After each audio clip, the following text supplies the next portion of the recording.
Hello दोस्तों, स्वागत है हमारे यूट्यूब चैनल में। तो आप सब कैसे हैं? मुझे उम्मीद होगा कि आप सब अच्छे होंगे। तो आज हम बताएंगे कि एक सक्सेसफुल लड़की के बारे में। हाँ, सही सुना आपने, सक्सेसफुल। एक मिडिल क्लास की लड़की होते हुए, क्योंकि आज के डेट में सब लोग सक्सेस होना चाहते हैं, सब लोग नाम कमाना चाहते हैं, सब लोग पैसा कमाना चाहते हैं, लेकिन उनको वो रास्ता, वो जज्बा, वो जुनून, वो तरीका मालूम नहीं होता है। क्योंकि ये रास्ता मालूम होता है, ऐसा बात नहीं है, मालूम होता है, लेकिन वो परिश्रम नहीं करना चाहते। वो सोचते हैं कि मतलब जैसे कहीं पर जाना है तो तुरंत पहुंच जाए। तो ऐसा बात नहीं है। आप कहीं भी लंबे जाओगे तो पूछते पूछते जाओगे, परेशानी आती रहेगी कि यार अभी नहीं आया, अभी नहीं है, कितना दूर है, कितना दूर है। इसे सक्सेसफुल में भी रहता है भाई, अगर आगे बढ़ना है तो कहीं ना कहीं धीरज भी रखना पड़ेगा, मेहनत करते रहना, धीरज भी रखना पड़ता है। तो इसे एक मिडिल क्लास की लड़की होते हुए भी बहुत आगे निकल गई, सब हैरान में है। उसने मेहनत किया, सबका गाली गलौज सुना, खैर उन सबके बातों पे ध्यान नहीं देते हुए वो आगे निकल गई। तो कहते हैं ना कि मिल ही जाएगी मंजिल भटकते ही सही, मिल ही जाएगी मंजिल भटकते ही सही, गुमराह वो है कि जो घर से निकले। तो भाई कहीं ना कहीं परिश्रम करते रहिए। तो उस सक्सेसफुल लड़की का नाम है शिवानी कुमारी, जो रैया जिला की रहने वाली है।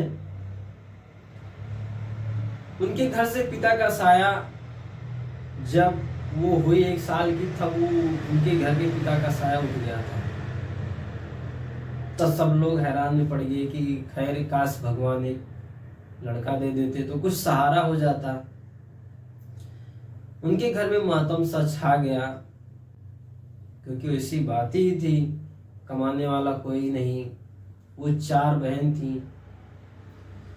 तो खैर भगवान की जो देनी भाई, उसको क्या कौन टाल सकता है, चलता रहा गरीबी में। खेत बाड़ी था, उसको बेच बिकिन के गिरव रख के सब बहन की शादी की, बड़ी हो गई शिवानी भी। तो जब इनका शादी, मतलब ये हुआ कि इनका भी शादी कर दें, तो इनका जब शादी कहीं कोई देखने आया तो इनको क्या बोले लोग कि मतलब ये पढ़ी लिखी नहीं है और सांवली है, हम नहीं करेंगे। तो शादी करने से इनकार कर दिया। वो भी मिडिल क्लास से, बहुत गरीब परिवार से थे। मतलब दान दहेज के बारे में ये तो हम नहीं कह सकते भाई, लेकिन था ऐसा कि मतलब पढ़ी लिखी नहीं है और मिडिल क्लास की थी भी, ज़्यादा कोई सांवली भी थी, कोई वो भी नहीं था। तो खैर उसने धीरे धीरे यूट्यूब खोला, यूट्यूब के जरिए धीरे धीरे बहुत आगे निकल गई। उसने कहीं ना कहीं आगे निकल गई, ऐसा नहीं है वो आगे निकल गई, निकल तो गई, लेकिन उसके पीछे थोड़ा झांक कर देखिए उसने कितना परिश्रम किया। तो कहीं ना कहीं भैया परिश्रम करते रहिए, पीछे मुड़कर मत देखिए कि हम कितना दूर चले आए, बस चलते रहिए। अगर आप कोई रास्ता चुने हैं, मुझे ये करना है, तो चलते रहिए धीरे धीरे। परेशानियां तो आएगी ही, क्योंकि भगवान श्री राम भी एक राजा थे। उनको ये हुआ था कि सुबह इनको मतलब सिंहासन मिल जाएगा, ये पता चला कि रात को उनको वनवास हो गया। तो उसने भी अपने पिताश्री का मान रखते हुए भी 14 वर्ष वनवास बिताए। इनके भाइयों की भी एक, चारों भाई थे, इनका भी मतलब जान लो कि बहुत वो है कि बहुत मानते थे। 14 वर्ष बाद आए, फिर सिंहासन पर बैठे।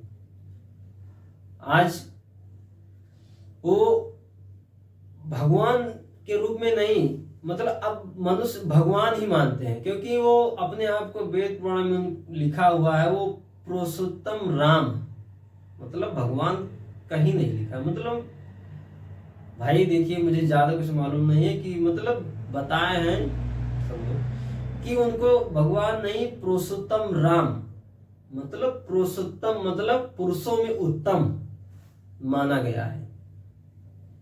इस धरती पे उनको पुरुषों में उत्तम माना गया, इसीलिए उनको सब लोग भगवान के रूप में पूछते हैं, वो है भी। तो इसलिए भैया परिश्रम करते रहिए, और परिश्रम के साथ साथ परिवार के साथ भी चलिए, क्योंकि आप अगर आगे बढ़ ही जाएंगे, आप मंजिल पा जाएंगे, तो अगर पीछे से मुड़ कर देखिएगा तो आपके पास कोई रहने वाला नहीं रहेगा, तो क्या फायदा उस मंजिल को पाने के लिए। तो इसलिए भैया चलिए, करिए, सक्सेसफुल हुई, लेकिन परिवार के साथ चलिएगा।